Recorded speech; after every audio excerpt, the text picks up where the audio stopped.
kepada perempuan itu, "Cobalah, ambilkan aku sedikit air dalam kendi untuk kuminum." Ketika perempuan itu pergi mengambil air, Elia berseru lagi, "Cobalah, ambil juga bagiku sepotong roti." Perempuan itu menjawab, "Demi Tuhan Allahmu yang hidup, sesungguhnya tidak ada roti padaku sedikit pun, kecuali segenggam tepung dalam tempayan dan sedikit minyak dalam buli-buli. Sekarang aku sedang mengumpulkan 2-3 potong kayu api. Sebentar lagi aku pulang dan mengolahnya bagiku dan bagi anakku. Dan setelah memakannya, maka kami akan mati." Tetapi Elia berkata kepadanya, "Janganlah takut. Pulanglah dan buatlah seperti yang kau katakan, tetapi buatlah lebih dulu bagiku sepotong roti bundar kecil daripadanya dan bawalah kepadaku. Kemudian barulah kau buat bagimu dan bagi anakmu. Sebab beginilah firman Tuhan, Allah Israel, tepung dalam tempayan itu takkan habis, dan minyak dalam buli-buli itu pun takkan berkurang, sampai tiba waktunya Tuhan menurunkan hujan ke atas muka bumi." Maka pergilah perempuan itu, berbuat seperti yang dikatakan oleh Elia. Maka Elia, perempuan itu, dan anaknya mendapat makanan beberapa waktu lamanya. Tepung dalam tempayan itu tidak habis, dan minyak dalam buli-buli itu tidak berkurang, sesuai dengan firman Tuhan yang diucapkannya dengan perantaraan Elia. Demikianlah sabda Tuhan.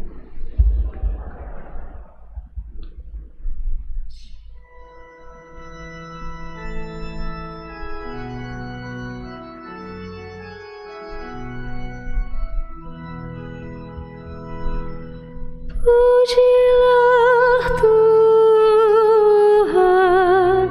hai jiwaku.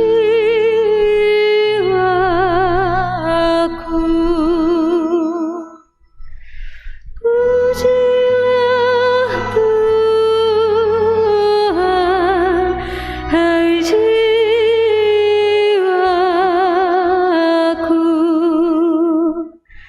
Dialah yang menegakkan keadilan bagi orang yang diperas dan memberikan roti kepada orang yang lapar. Tuhan membebaskan orang-orang yang terkurung. Pujilah Tuhan, hai jiwaku.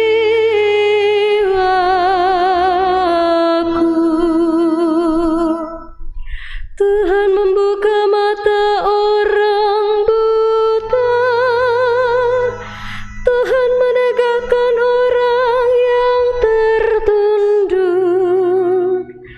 Tuhan mengasihi orang-orang benar. Tuhan menjaga orang-orang asing. Pujilah Tuhan, hai jiwaku.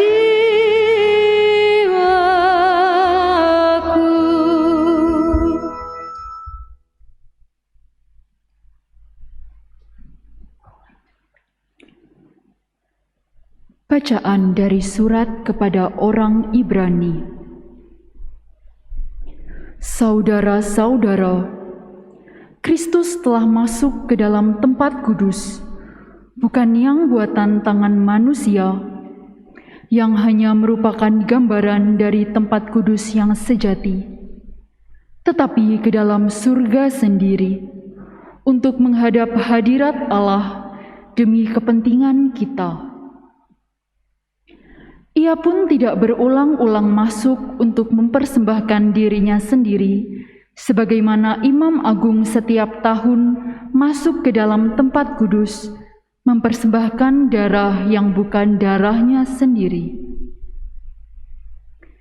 Sebab kalau demikian, Kristus harus berulang-ulang menderita sejak dunia ini dijadikan. Tetapi sekarang, ternyata pada zaman akhir ini, Ia hanya satu kali saja menyatakan diri untuk menghapus dosa lewat kurbannya.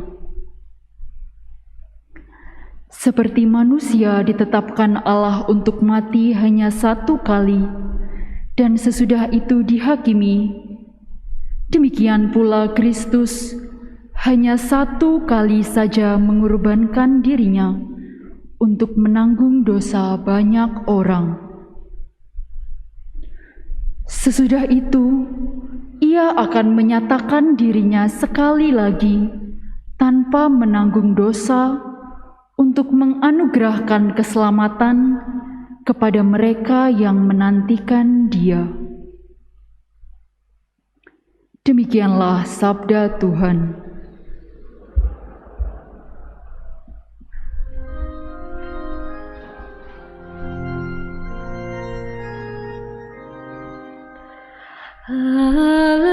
Haleluya, haleluya,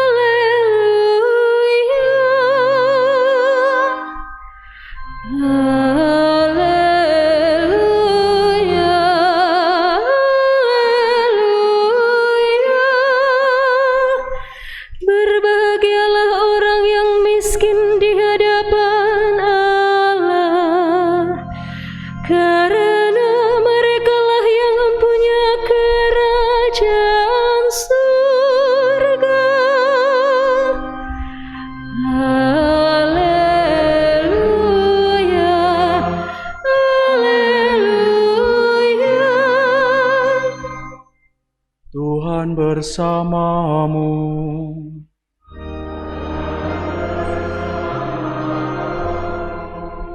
Inilah Injil suci menurut Markus.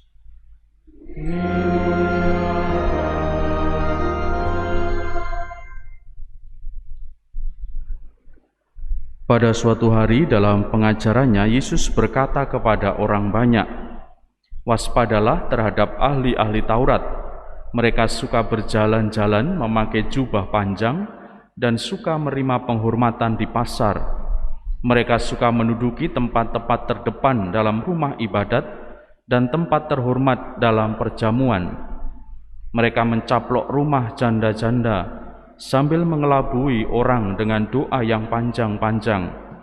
Mereka ini pasti akan terima hukuman yang lebih berat." Pada suatu hari lain, sambil duduk berhadapan dengan peti persembahan, Yesus memperhatikan bagaimana orang banyak memasukkan uang ke dalam peti itu. Banyak orang kaya memberi jumlah yang besar, lalu datanglah seorang janda miskin. Ia memasukkan 2 peser, yaitu 1 duit. Maka Yesus memanggil para muridnya dan berkata kepada mereka, "Aku berkata kepadamu, sesungguhnya janda miskin ini memberi lebih banyak daripada semua orang yang memasukkan uang ke dalam peti persembahan. Sebab mereka semua memberi dari kelimpahannya, tetapi janda itu memberi dari kekurangannya, semua yang ada padanya, yaitu seluruh nafkahnya." Demikianlah sabda Tuhan. Terpujilah Kristus.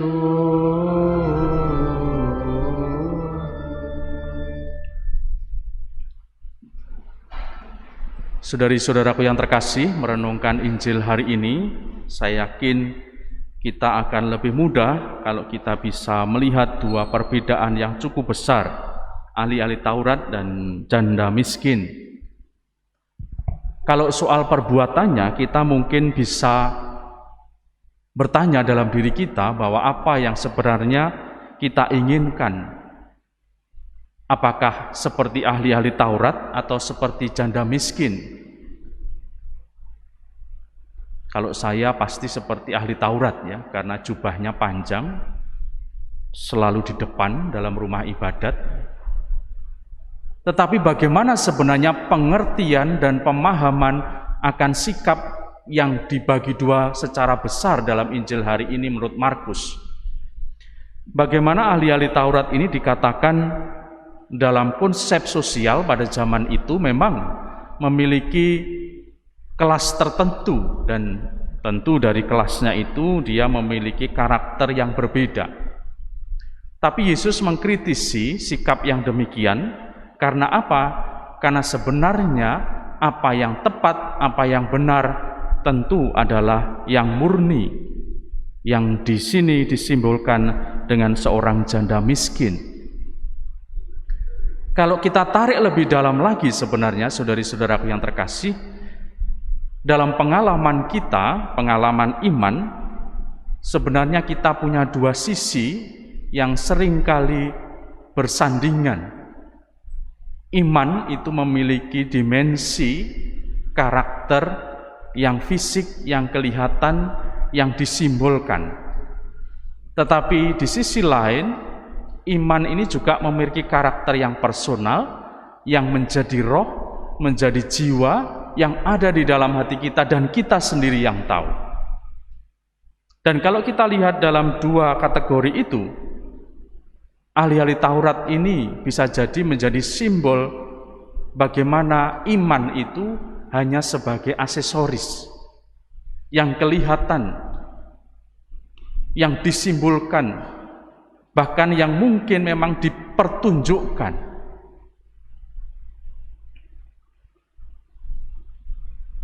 Ini yang memang harus menjadi autokritik bagi kita sendiri sebagai orang-orang yang beriman.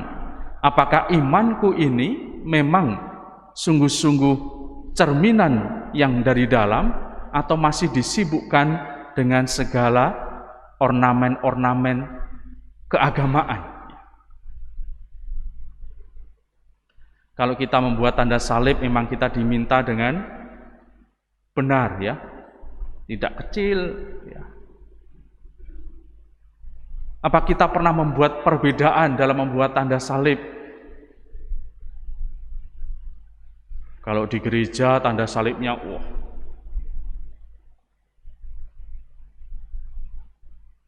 karena ada sesama yang Katolik. Tapi kalau tidak ada saudara-saudari kita, dibatin aja. Kan nggak enak mau nunjuk-nunjukkan. Ya itu benar kalau itu prinsipnya. Tapi bisa jadi sebenarnya iman itu sesuatu yang hanya supaya kelihatan. Ini yang berbahaya. Karena apa? Karena iman itu harus sesuatu yang hidup, menjiwai dan menjadi roh dalam diri kita. Maka pembagian yang kedua ini yang disimbolkan dengan janda miskin ini menurut saya menjadi karakter bagaimana iman itu sungguh hidup. Bahkan dikatakan ketika Yesus melihat janda miskin ini memasukkan uang persembahan di dalam peti persembahan itu, dikatakan sesungguhnya janda ini memberi lebih banyak daripada semua orang yang memasukkan ke dalam peti persembahan. Karena bagaimana banyak orang kaya memberi jumlah yang besar dikatakan. Tetapi Yesus melihat bahwa janda ini yang memberikan lebih banyak. Karena apa? Karena bukan tentu jumlahnya, tetapi dikatakan janda itu memberi dari kekurangannya. Semua yang ada padanya, yaitu seluruh nafkahnya. Maka iman yang personal, iman yang menjadi roh, iman yang sungguh-sungguh menjiwai diri kita ini, sebenarnya nanti lahirnya, nampaknya, kelihatannya itu adalah menjadi buah-buah kasih. Dan kalau kita sudah bicara tentang kasih, maka kita tidak lagi berhitung tentang jumlah. Kalau kita sudah mencintai, kita tidak pernah hitung-hitungan. Kita beda kalau dimintai anak, "Bu, iki wayahe bayar. Ini waktunya untuk bayar sekolah dan lain-lain." Orang tua bagaimana? Mencari. Bahkan utang, gak masalah. Demi cintanya sama anak. Dan itu menurut saya menjadi buah kasih. Memberi dari yang ada, dan kalau tidak ada saya carikan. Itulah iman yang menjadi roh. Tidak hanya soal itu, tetapi bagaimana perbuatan-perbuatan itu juga lahir dari dalam diri kita. Maka bagaimana orang memberikan, bagaimana orang perhatian, bagaimana orang peduli, itulah sebenarnya buah-buah dari iman yang telah merasuk menjadi roh, menjadi jiwa di dalam diri kita. Bahkan Santo Paulus selalu mengatakan, iman tanpa perbuatan adalah dead, mati, selesai. Dan itulah yang memang hari ini dikatakan Markus secara lain. Dan menurut saya inilah permenungan yang terbaik. Maka saudari-saudaraku yang terkasih, memang dunia kadangkala mengajak kita untuk mempertontonkan, menunjukkan. Tetapi apakah itu salah? Tentu tidak. Tetapi kalau itu hanya menjadi bagian yang di luar, hanya bagian aksesoris, saya yakin itu menjadi tidak tepat. Beriman harus mulai dari dalam diri kita, beriman harus mulai dari jiwa kita, dan dari situlah akan muncul, bertumbuh, berkembang dalam semua hal yang bisa jadi kelihatan. Maka mari saudari-saudaraku yang terkasih, dalam perayaan Ekaristi ini kita persembahkan pergulatan hidup kita, pergulatan iman kita, dan semoga kita mampu mempersembahkan itu di hadapan Tuhan. Bukan hanya sebagai sesuatu yang kelihatan lebih-lebih, tetapi sungguh-sungguh sesuatu yang lahir dari dalam hati kita, iman yang menjadi jiwa dan akhirnya berbuah dalam sikap dan perbuatan kita. Semoga berkat Allah menyertai kita sekalian.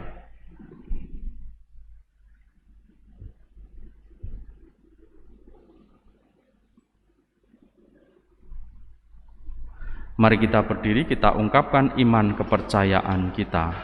Aku percaya akan Allah,